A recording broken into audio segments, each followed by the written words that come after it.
Di Mualaf Center Yogyakarta tuh hampir tiap hari orang seperti Apri itu datang tuh.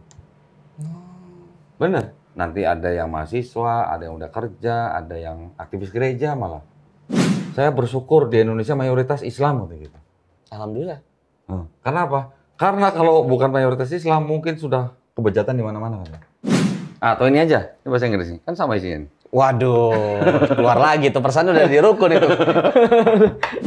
Gue bacain ya. Now there was leaning on Jesus' bosom, one of his disciples, whom Jesus loved. Bosom, ini ada kata bosom. Ya. Bosom tuh? Ini. Dada. Ya kan pertanyaannya, siapa yang bersandar di dada Yesus? Silakan. Kita bahas yang lain. Kita bahas yang lain. Gue BTW kok gitu ada mujid. Oh, BTW. Kok lari ke mujid? Selamat datang di Rukun Podcast.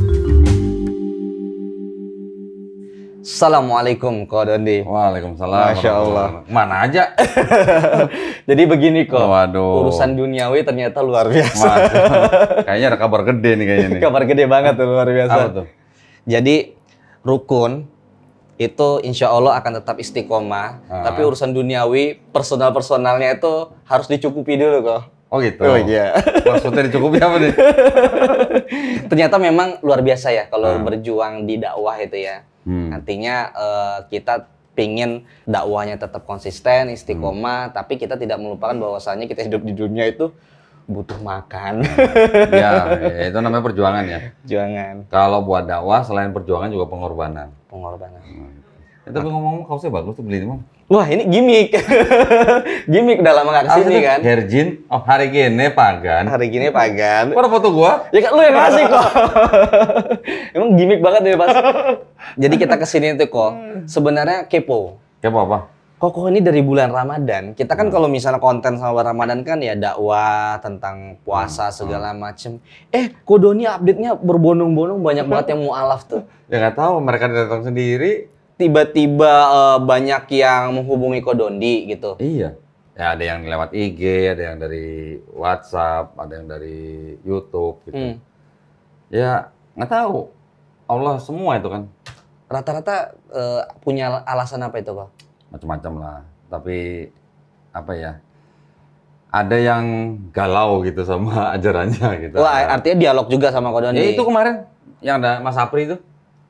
Yang mana? Namanya Apri, masih muda, pemuda. Dia orang dari Sumatera Utara. Nah, nama kotanya gua udah lupa lagi, susah soalnya nyebutnya soalnya Pemekaran katanya. Datang ke sini, ngobrol. Dia cuman bilang katanya bahwa dia sudah nggak percaya bahwa Yesus Tuhan sebesar 50% katanya. Wah, sini 50%. Iya, udah 50%. Nah, udah terus kita ngobrol. Ngobrolnya semua ya dengan santai gitu ya, nggak ada kita ngiming-ngimingin atau kita apa ya, apalagi sampai mengintimidasi enggak. Bahkan karena dia kejauhan ke sini, saya minta tolong teman jemput bawa sini. Pulang aja kita anterin lagi. Tapi gini, saya bilang sama Mas Apri waktu baru datang, saya bilang kita di sini ngobrol ya, saya bilang. Dan kita di sini sama sekali tidak ada upaya macam-macam untuk menarik orang untuk masuk Islam. Iya. Karena di dalam Islam kan La ikrah fiddin. tidak ada paksaan kan. Jadi ya udah selama ngobrol, saya bisa tunjukin beberapa bukti yang di sini. Alhamdulillah. Cuman yang dia belum tahu itu adalah profil daripada Nabi Muhammad SAW. Ya kan wajar dong, karena kan baru belajar. Karena kan dia baru dari luar. Gitu. Ya, tapi alhamdulillah. Nah, teman-teman anak-anak muda yang seperti Mas Apri itu banyak yang begitu. Dan saya dulu waktu bulan Ramadan itu hampir tiap hari saya ditelepon sama Mualaf Center Yogyakarta. Di Mualaf Center Yogyakarta tuh hampir tiap hari orang seperti Apri itu datang tuh. Bener. Nanti ada yang mahasiswa, ada yang udah kerja, ada yang aktivis gereja malah. Serius. Bahkan ada yang nggak janjian di toko baju, ketemu, kenalan, ngobrol, syahadat. The power of hidayah banget sih. Ada begitu, ada, bener. Nah, kan waktu Idul Fitri kan kemarin, setelah Idul Fitri kan saya ke Jogja. Wah, itu di sana juga saya dibawa sama Mualaf Center Yogyakarta ke desa-desa binaan mereka. Binaan ya, artinya ini desa ini memang di desa itu memang banyak gereja. Jadi desa itu kita bina gitu. Mualaf Center Yogyakarta bekerja sama kita, kemarin kita bina. Binanya ya bukan berarti setiap minggu kajian, enggak. Tapi kita mendampingi mereka, terus menyediakan ustadz-ustadz untuk ceramah Jumat gitu ya, khotbah Jumat. Ya hal seperti itu, kegiatan sosial gitu. Kok kita tuh pingin diskusi kok. Nah, diskusinya tuh lagi marak. LGBTQ gitu. Di luar negeri, di luar negeri itu lagi marak. Emang Indonesia nggak ada? Bahkan dilegalkan. Emang Indonesia nggak ada? Kok Doni gimana? Gimana? Bukan hanya di Indonesia apa nggak ada? Kayaknya sih ada sebenarnya. Karena kan waktu itu kan sempat kan ada pemberitaan, bendera-bendera gitu. Ada yang digerebek gitu kan? Iya. Waktu digerebek lu ngeliput nggak? Enggak. Oh, tapi lu ada di situ? Enggak ada dong. Bahaya nih. Ada, itu mah di mana-mana ada. Nah. Cuma tinggal komunitasnya ini berani apa enggak. Kalau di barat kan udah terang-terangan. Bahkan negara melegalkan kan. Bahkan mereka bisa menikah sama jenis. Sebenarnya kalau dari konteks Bible dan sebagainya itu gimana kok? Udah ke Bible aja. Ya maksudnya kalau dari Itu the point banget. dari tujuannya kan itu sebenarnya kok. Maksudnya kalau misalnya di sana kan dari segi negara melegalkan, sedangkan kan lagi-lagi negara dengan agama itu kan suatu hal yang beda konteks ya. Nah, kasusnya gimana ketika mayoritas di sana Kan sudah ada gitu? beberapa denominasi Kristen yang gerejanya bisa menikahkan sesama jenis. Nggak semua denominasi ya, nggak semua ya. Tapi kan sudah ada beberapa yang bisa menyediakan pelayanan menikahkan sesama jenis di Eropa. Berarti termasuk menyimpang juga dong? Kalau mau ditanya menyimpang, pasti menyimpang. Kalau berdasarkan Bible ya. Iya. Kalau berdasarkan Bible pasti menyimpang. Nah masalahnya, karena negara sudah melegalkan, berarti kan sudah ada aturan negara.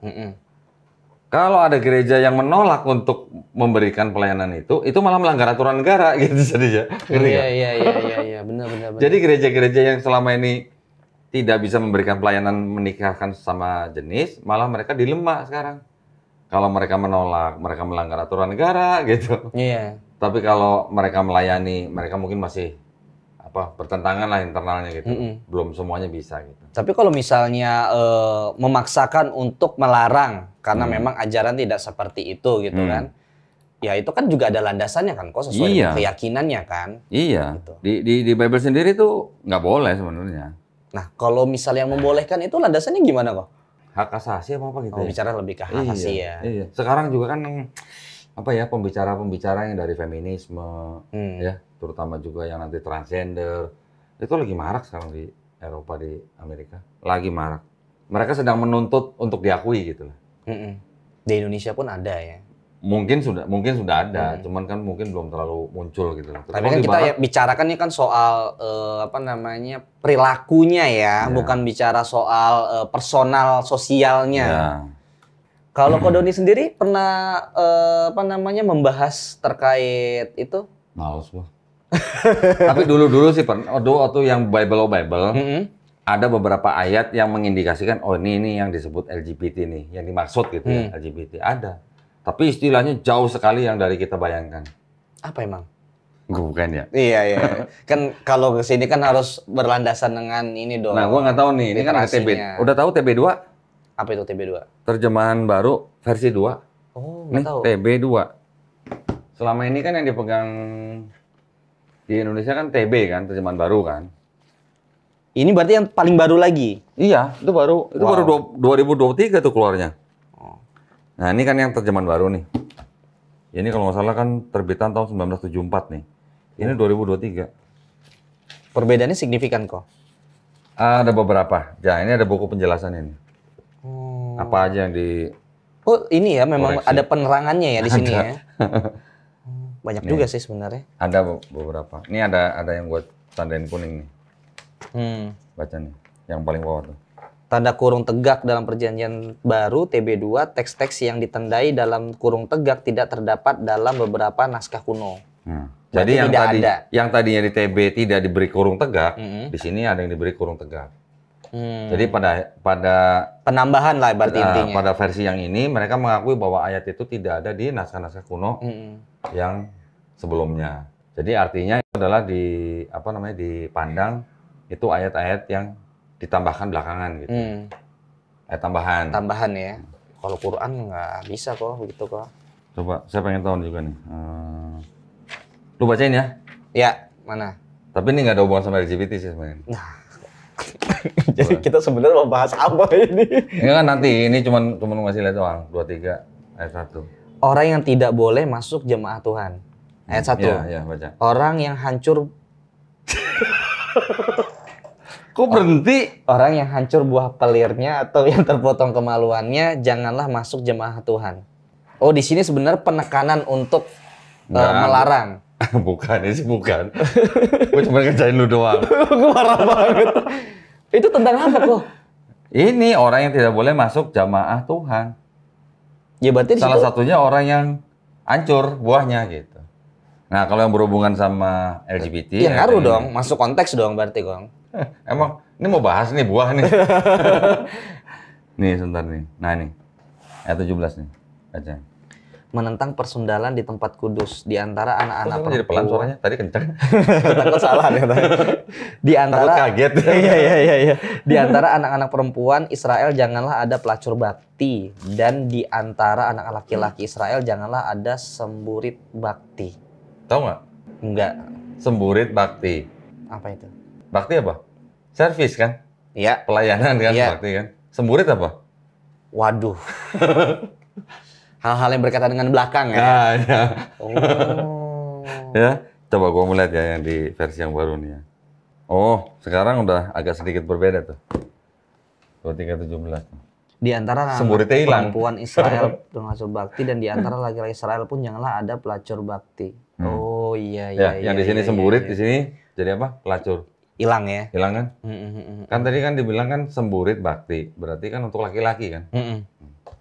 Berarti itulah yang dimaksud dengan LGBT. Khususnya yang gay ya. Versi Bible-nya ya. Istilahnya tuh itu gitu. Nah ini ada aturannya nanti. Kan dibilang janganlah, berarti kan nggak boleh. Iya dong. Pelarangan. Jadi Bible melarang. Ya. Nah, kalaupun ada Bible yang membolehkan, berarti lebih ke hak asasi berarti. Larinya kata ke situ, katanya.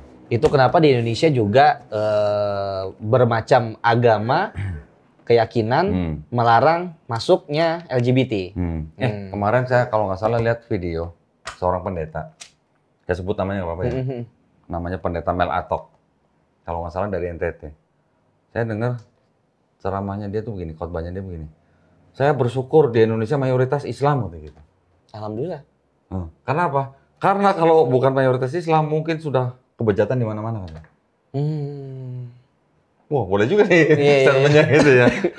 Berarti dia mengakui kalau ada Islam atau mayoritas Islam, hal-hal yang berbau kebejatan itu tidak bisa berkembang lah gitu ya. Ya, boleh gua kasih tangan jempol boleh dong. Iya dong, boleh dong. Karena kan itu kan lagi-lagi kan bicara soal yang sama-sama sepakat untuk tidak masuk di Indonesia. Tuh. Nah, ini gue juga nih ada nih. Ya, ini bukan apa ya namanya? Bukan menuduh enggak, cuman baca dulu ya. Nih, Yohanes 13 ayat berapa nih? 13. Enggak, 22. Atau dari 21 lah, enggak apa-apa lah. 21, 22 coba. Setelah Yesus berkata demikian, ia sangat terharu bersaksi. Oh, kalau ini nggak ada buahnya, suaranya kencang nggak apa-apa. Aku berkata kepadamu, sesungguhnya seseorang di antara kamu akan menyerahkan aku. Murid-murid itu memandang seorang kepada yang lain, mereka ragu-ragu siapa yang dimaksudkannya. Seorang di antara murid Yesus, yaitu murid yang dikasihinya, bersandar dekat kepadanya, di sebelah kanannya. Oke, sampai situ aja dulu. Oke. Apa di situ? Bersandar dekat kepadanya. Kepadanya. Ya, di sebelah kanannya. Itu bahasa Berarti Indonesia di kan? sini. Ya, bahasa Indonesia kan? Iya. Kalau baca ini berarti bersandarnya di kanan. Kira-kira maksudnya di sini, mana? Di sini. Di situ. Iya. Gue punya bahasa Inggris nih. Atau ini aja, ini bahasa Inggris nih. Kan sama isinya nih. Waduh, keluar lagi tuh persan udah di rukun itu. Yohanes berapa? 13. Nah, ini ya, ini 13 nih. Ini kan bahasa Inggrisnya nih. Nah, nih, 23-nya nih. Kan tadi yang gua tanya kan 23 kan? Ya, seorang yang diantara bersandar kepadanya. Sebelah kanannya. Nah, coba sekarang yang 23 nih. Now there was leaning on Jesus' bosom one of his disciples. Whom Jesus loved. Leaning on Jesus Bosom. nih, bosom. Ini bosom. Oh, bukan di sini berarti? Bukan, ini shoulder. Ini bosom. Oh. Berarti beda ini dong, Ya. beda Kalau kita baca apa? pengertian. Bersandar Di kepadanya. padanya sebelah kanannya. Sebelah kanan. Bersandar kepadanya kan berarti kan kemungkinan besar di sini. Kalau yang ini leaning on Jesus bosom. Bosom tuh ini. Jadi muridnya tuh laki-laki apa perempuan? Nah, masalah muridnya laki-laki atau perempuan harus ngelihat apa namanya tafsirnya nanti. Oh. Oke. Tapi berarti pengertian sudah berbeda nih. Ya, kan di sini kan sebutnya apa? Coba baca lagi yang ayat 2, 3. Seseorang di antara murid Yesus, yaitu murid yang dikasihinya, bersandar ada istilah dekat kepadanya. murid yang dikasihinya, kemudian baru bersandar. Disayang lah. Ya, kalau di sini kan berarti apa nih? Now there was leaning on Jesus' bosom one of his disciple whom Jesus loved. Cintai. Ya, kasihi lah. Jangan cintai, kalau cintai ntar pesannya gimana gitu kan. Iya. Kasihi. Kasihi. Kalau secara tradisi, ini yang dimaksud adalah murid yang dikasihi adalah Yohanes. Namanya Yohanes. Yohanes anak Zebedeus. Oke.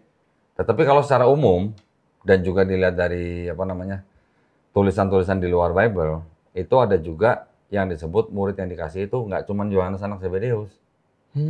Beda pengertian berarti. Di dalam beda Bible orang. pun itu ada juga yang dikasihi Yesus adalah ada yang namanya Lazarus yang dibangkitkan dari kematian. Lazarus juga orang yang disebut dikasihi oleh Yesus. Kemudian ada satu lagi Maria Magdalena. Maria Magdalena tapi kan perempuan nih. Dia tidak termasuk di dalam daftar 12 murid. Tetapi ada perspektif lain ya yang mengatakan bahwa Maria Magdalena ini juga salah satu murid yang dikasihi Yesus. Bahkan di dokumen ini namanya, dokumen apa namanya? Nag Hammadi. Di sini, di salah satu gospel di sini dikatakan bahwa Yesus sering mencium Maria Magdalena di bibirnya. Berarti pasangan. Nah kalau di Yahudi gimana? Nggak boleh dong, bersentuhan aja nggak boleh gitu. Paham ya? Paham. Jadi murid yang dikasihi Yesus itu ada Yohanes anak Zebedeus, ada Lazarus, ada Maria Magdalena. Nanti kita bisa lihat juga di apa namanya di ayat-ayat yang berkenaan pada waktu Yesus disalib. Di situ kan juga ada kalimat kalau nggak salah apa namanya ibuku gitu kan. Muridku. Nanti kita lihat dah. Artinya di situ tidak dijelaskan siapa, tetapi nanti ayat itu bisa dimultitafsirkan gitu lah. Tapi kembali ke sini dulu nih. Yang di sini kalimatnya hanya bersandar kepadanya, yang di sini leaning on Jesus bosom. Kalau di sini bersandar, lu mungkin bersandar di sini, tapi kalau yang di sini bersandar di sini. Dada. Di dada. Kira-kira menurut Sigit, cowok apa cewek gitu ya bersandar di dada gitu? Harusnya. Susah nih ngejawab nih. Karena kan saya tidak ada pengetahuannya kok. Nanti saya salah menjawab. Itu masalahnya bahaya. Gue juga nggak boleh ngomong sembarangan. Iya, betul. Ini kan gue berdasarkan teks. Boleh di-shoot nih teksnya. Mungkin siapa yang bisa zoom? Gue bacain ya. Now there was leaning on Jesus' bosom one of his disciples whom Jesus loved. Bosom, ini ada kata bosom. Ya. Bosom tuh ini. Dada. Ya kan pertanyaannya, siapa yang bersandar di dada Yesus? Gitu kan? Di sini kan tradisinya kan menafsirkan bahwa yang bersandar itu murid yang dikasih adalah Yohanes anak Zebedeus. Berarti yang bersandar kan laki-laki. Apakah itu indikasi apa kita nggak tahu lah ya. Waduh, karena pembahasan konteks ini kan. Lu yang mulai? Aduh. Kan lu yang mulai. Nah, ini sekarang tambahin lagi nih. Ini Tapi kan itu tadi perjanjian lama baru kok. perjanjian baru. Ini 23 ya. 24-nya Simon Peter, coba lu perhatiin ya bahasa Indonesianya. Simon Peter therefore beckoned to him that he should ask who it should be of whom he spake. Artinya, coba bacain terjemahan bahasa Indonesianya. Kepada murid itu, Simon Petrus memberikan isyarat dan berkata, tanyalah siapa yang dimaksudkannya. Ini judulnya apa? Kan Yesus apa? Memperingatkan Yudas. Memperingatkan Yudas, artinya memperingatkan murid yang akan berkhianat gitu kan. Nah sekarang itu tadi ayat 24 kan, sekarang ayat 25 nih. He then lying on Jesus' breast. Murid yang duduk dekat Yesus itu berpaling dan berkata kepadanya, Tuhan siapakah Enggak, di situ itu? di sini ada kata breast nih, Jesus breast nih. Breast itu apa? Saya tahu itu artinya. Iya, Ada nggak di situ? dada, tidak ada. Adanya apa coba bacain? Di sini murid yang duduk dekat Yesus itu berpaling dan berkata kepadanya. Oh nggak ada bersandar di dadanya. Tidak ada. Bersandar di dada Yesus nggak ada. Tidak ada. Di sini ada kata-kata. Nih zoomnya kelihatan nggak nih? Ya, he then lying on Jesus' breast said unto him, Lord, who is it? Coba bacain terjemahnya.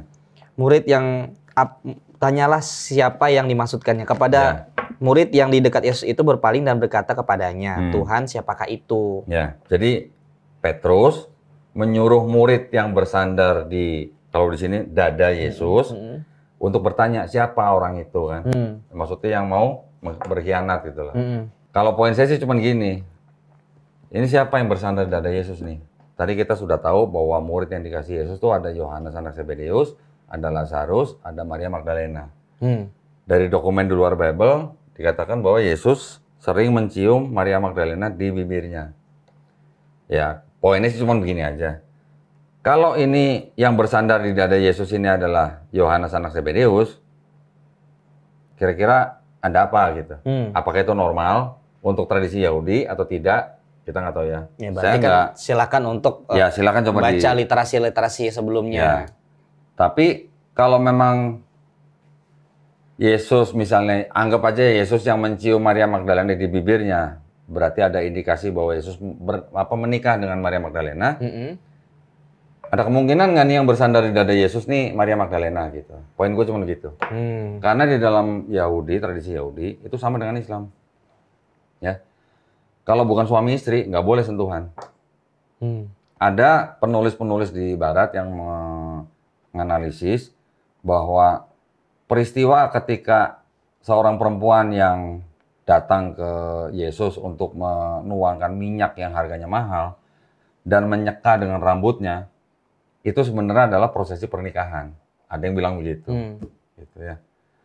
Saya nggak bilang Yesus menikah, di sini tulisan Yesus menikah nggak ada. Tetapi dari kejadian itu, orang yang tahu tradisi Yahudi, dia bisa mengatakan ini adalah indikasi bahwa itu adalah prosesi pernikahan gitu.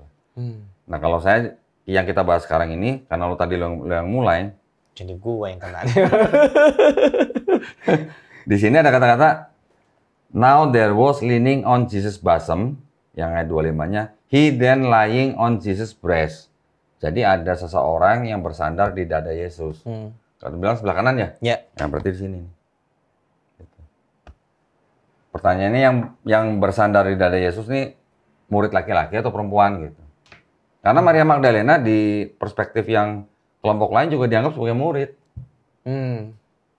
Gitu.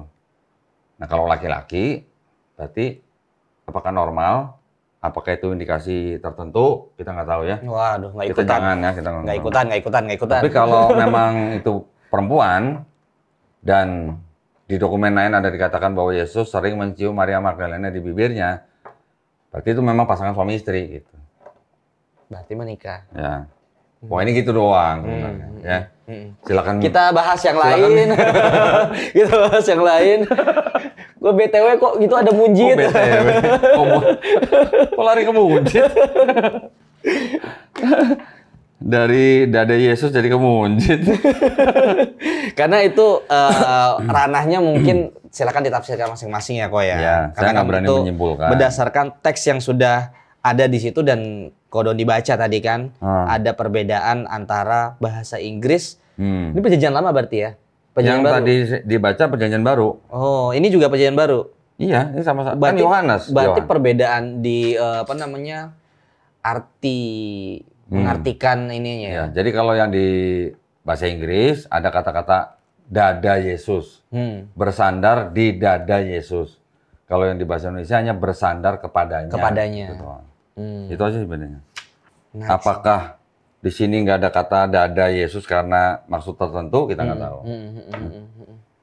Saya lagi mencari yang apa? Yang Yesus mencium Maria Magdalena di bibirnya nih. Oh ini. Nah ini. Lo yang baca dulu, ntar baru kita zoom. Bener nggak omongan gua? Wisdom of Mary of Magdala. Magdala tuh Magdalena. Wisdom, who is called barren, is the mother of angels. The companion of the Savior is Mary of Magdala. The Savior loved her more than all the Savior disciples. itu siapa maksudnya? Kristus. And he kissed her often on her mouth. Terjemahin dong. Udah ada tahu, Pak. Tahu. Sahabat rukun Nah, insya sekarang Allah tunjukin. udah tahu artinya. Tunjukin ke Puni dong, di zoom dong. Wisdom, who is called barren, is the mother of the angels, the companion of the Savior. Maksudnya, sahabat daripada juru selamat, yang dimaksud adalah Yesus, is Mary of Magdala. Tuh ya, benar kan? The companion of the Savior is Mary of Magdala. The Savior love ya. Oh, sorry. The Savior love her. Artinya juru selamat itu mencintainya. Nya wanita nih ya. Yang dimaksud adalah Maria Magdalena. More than all the disciples. Jadi Kristus atau Savior mengasihi lah ya. Mengasihi dia lebih dari murid-murid yang lain. Dan dia ini maksudnya berarti Savior, Yesus, kiss her, menciumnya, often, jadi kiss her often, jadi sering menciumnya on her mouth, di bibirnya. Bibir. Ya, ini yang dimaksud adalah Mary Magdalena. Ya ini nggak diterima sama Kristen yang mainstream sekarang, nggak diterima, karena dianggap ini adalah tulisan-tulisan dari kelompok Gnostik gitu. Oke. Yang ini tadi udah jelas ya. Kita nggak menyimpulkan ya. Kita nggak menafsirkan. Nggak menyimpulkan karena itu memang sudah beda perspektif. Ya. Jadi kalau tradisinya Kristen memang dianggap yang bersandar ke Yesus atau yang bersandar di dada Yesus itu adalah Yohanes anak Zebedeus. Kalau cowok bersandar di dada cowok, ya pikirkan sendiri gitu. Ya. Tapi kalau Maria Magdalena yang bersandar, wajar kalau mereka bersandar. Kalau bersandar berarti wajar karena YouTube nggak pernah suami kemana istri. Bennett ya? Kodoni setiap kali YouTube bahas beginian nggak kena ban apa ini?